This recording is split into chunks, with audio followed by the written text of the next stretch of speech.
Chapter 4. The funeral service for James Morrison was held on the 17th floor of the Morrison Tower. John Morrison stood at a podium amid a small crowd of 20. Some of them were childhood friends of his son, fellow graduates of his Regal Military Academy. Others were high-ranked lieutenants and generals, including a Tonley. They all came to pay respect to his son. Any other motive was of no interest to Morrison today.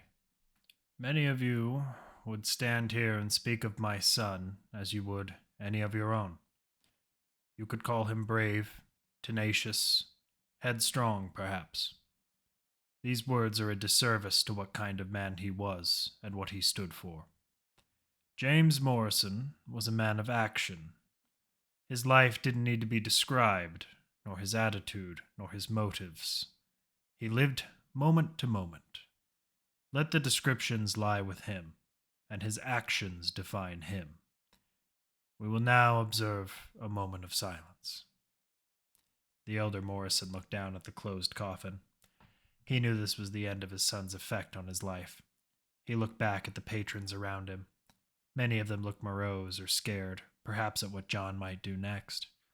He had trouble reading the expressions of others, but the faces he saw reminded him of the same patrons that attended his father's wake. The time to move on with our lives begins now. It is nothing more than James would have expected. We will hunt down the group responsible for his murder. We owe him that much. From across the hall, Nyala, again assuming her role as advisor Leanna, hurried over to him when his speech had concluded. Morrison made his way down the steps of the stage when she spoke. "Not a single tear for your son?" she asked, her accent cloaked. Now that he was close to her, he could see the makeup on her face stained by water. "If you make me throw you out a window, you won't get one of these," he replied coldly as he brushed past her. Morrison waved towards a Tonley, who was in conversation with his own men. The general excused himself and approached his boss. "I want to be brought up to speed on the situation in England, General," Morrison said, waving for the advisor. "Get me a drink, Leanna, whatever's cold." "There is no longer any situation in England, sir. The bounty hunter betrayed us and ran off with the only remaining hell chopper in that region. I now have 30 more dead men." "I was expecting good news, General, especially at the price I paid to bring you and your platoon here." Morrison kept his voice even. "Those were some of my best men, and I've used Ezra before. He's always finished the job. Except this time. Walk with me, Dervish," Morrison replied.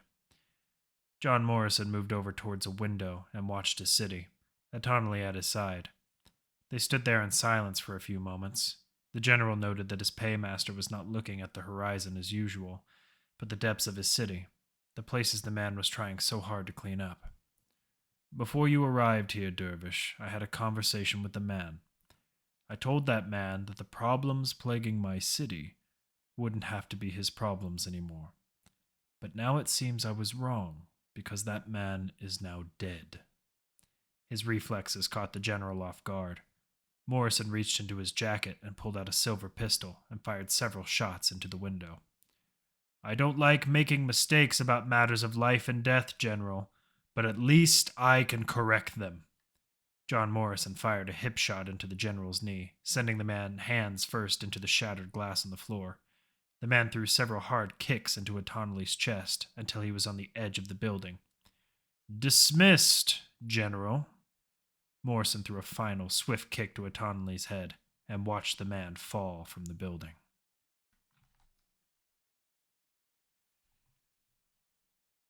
Most of the crew was long asleep after the hell they had been through in the past few days, but Alex opted to stay up and watch the ground move under him. It was easier to think with less noise around him. He cared for his friends, and for that reason, he needed these moments to himself. He reached into his pocket and pulled out the bottle Jack had given him. 1780. Alex used the band on his finger to help open the bottle and took a pull from it. It tasted awful, like alcohol should. He'd be drunk soon if he took a few more slugs. His journal lay beside him. He had already read some of Layla's writings, but had neglected to add any of his own since they left England. It didn't feel right at the time, But now, in the dead of night over the ashes of Eastern Europe, he could write. He thought about how little sleep he was getting as he thumbed through the pages of his journal. Alex stopped when he saw Layla's most recent entry. Seeing my house again was hard to put into words. From the time I could remember arriving in New Purgatory, I never imagined I would ever see home again. Alex lived up to his word. When I first told him about it, he told me he would do anything to let me see that place again. I sit here wondering if everyone makes impossible promises, and how few follow through. Jack Newsom and his plans, Dylan never following Jack again, yet here he is. Did I even give Alex a choice? I've got to stop thinking that way.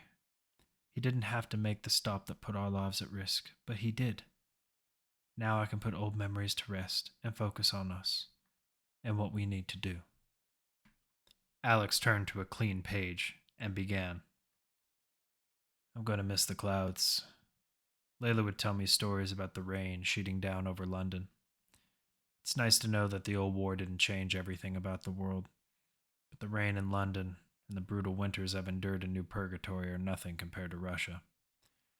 I had a chance to read up on it while going over the list of the next specialist Jack wants us to pick up. The place is called Severnaya Zemlya, a frozen hell located in Russia's northern wastes. Not a whole lot out there, but snow, ice, and whatever facilities Russia's old government had. I get the feeling there's old secrets buried in that snow. The sniper on this list is cause for concern. After all he went through with Jack only to be exiled, he's likely unstable. I thought Dylan was bad, but with what the old man has put Dewey through, I'm not sure it's worth the effort. There's not much on the other guy. There are vague reports about him working for Russia's remnants on recon and recovery missions. I'm unsure why that grabbed Jack's attention, especially when he knows so little about him. Shit, I just remembered. Dylan's gonna be pissed about the radio. Alex cast his journal aside and looked out one of the windows. The skies were clear enough for him to see the stars. He thought about how his goals had taken on a life of their own. He never imagined it going this far. In retrospect, he never thought he'd have an actual chance against Morrison. This made writing in his journal and looking at his older writings more depressing. He knew it was his burden to record history, even if it was only for his eyes. Then he thought about Layla's jubilation at returning home. That had made Alex glow inside, but now he wondered about his home. He was so bent on destroying Morrison that he hadn't even begun to think about the after, or if he would even make it to that time. So much has changed since I started this fight. Meeting Layla, this new group of people I've fallen in with. This war is becoming a reality rather than just a dream and an early death. I'll be able to hit actual targets instead of just ambushing squads. I worry about what that means. Are we becoming larger than I planned? Am I going to be able to lead these people? What happens if we succeed? Responsibility was the determining factor of his leadership, though the other lives around him were distraught, so broken that it left him no other choice. He had to hold himself in check even when his friends could not. While he may have been as flawed as those around him, he had to portray strength. He told himself that his allies were the reason he continued to follow Jack's plans. Alex wanted to succeed where the old man had failed, and he wanted to get everyone through. That was an unreasonable goal at best, but if he could do for the others what he did for Layla, he knew his team might have a chance. So how was it? Janet's legs were hanging over the top bunk. Layla turned her head slightly to see her friend's dangling boots. Like I'd never left, she replied, smiling to herself. Where are you from? Before Dad passed, we stayed at Alonsvo's. Before that? Layla pressed. Janet jumped down from her bunk and sat down on the metal flooring near Layla, crossing her legs. Massachusetts. We were living on an abandoned military base. Dad loved exploring and messing with the tech. He was great at cracking the old storage rooms the raiders could never touch. Janet didn't smile. She turned her head and tried to focus on anything but her emotions. I'm sorry, Layla said, regretting that she had brought the past up. It's fine. I knew it couldn't be helped. It's hard to stay tough when you talk about the bad shit. You must know how that is. Layla thought about that for a moment. Since joining with the team, she had been so open with Alex, Elias, and the rest that she hadn't realized how much she had changed. It wouldn't be the same if she had just woken up and left with the new group. There was trust here. Once, Layla said, when they ran into me, all that changed. You just need to talk more. Maybe to Eli? Janet spun her head around and stared at Layla. How did you find out about that? I'll tell you, but we still need Tommy around for a little while, Layla replied. Janet's face tensed up in anger. I'm gonna hang him from this fucking bird. Let me know when you do, Layla replied. Sounds entertaining. The door to the woman's hold opened, and Alex appeared in the doorway. You look like shit, Janet yelled as she stood herself up. We can't all have the glow that goes along with your shining personality, Trishella. Alex waved her off as it moved beside Layla, passing out shortly thereafter. Janet gave Layla a nod before leaving the hold. She wanted to see Eastern Europe at night. Elias found himself outside his hold as Janet approached him from hers. You just missed your buddy, she jutted a thumb out towards her room. He can sleep. He's had a lot to worry about lately. Elias extended a hand that Janet took. I don't have to worry. I just lift my gun and shoot. Alex can tell me where to point it. Elias smiled. I'm happy with that. Don't tell me you're going to start acting like a mercenary, she sneered. Come on. He took her by the hips, expecting a hard slap that never came. You know I'm better than that. Janet wrapped her arms around his neck and smiled. Not better than me, she replied as she glanced down at the pistol in his holster. Why does your gun shine like that? She asked. Elias reared back and pulled it from its holster. Alex thinks the gun was made from some polished material. Chrome, maybe? He set the weapon in her palms. Explains the weight, she replied, and why the coloring wouldn't come off. He felt odd not having it in his holster. For whatever reason, he had the urge to snatch it from her and put it back where it belonged. He forced himself to relax. I wonder how tense you'd get if I grabbed your other gun, Janet said as she slipped the pistol back in its holster. The other one's never saved my life, he replied. Not yet, it hasn't. Elias felt ease washing over him as he felt the weight drop back into his side. Janet pulled away from him and faced the port window. What was Yankee like?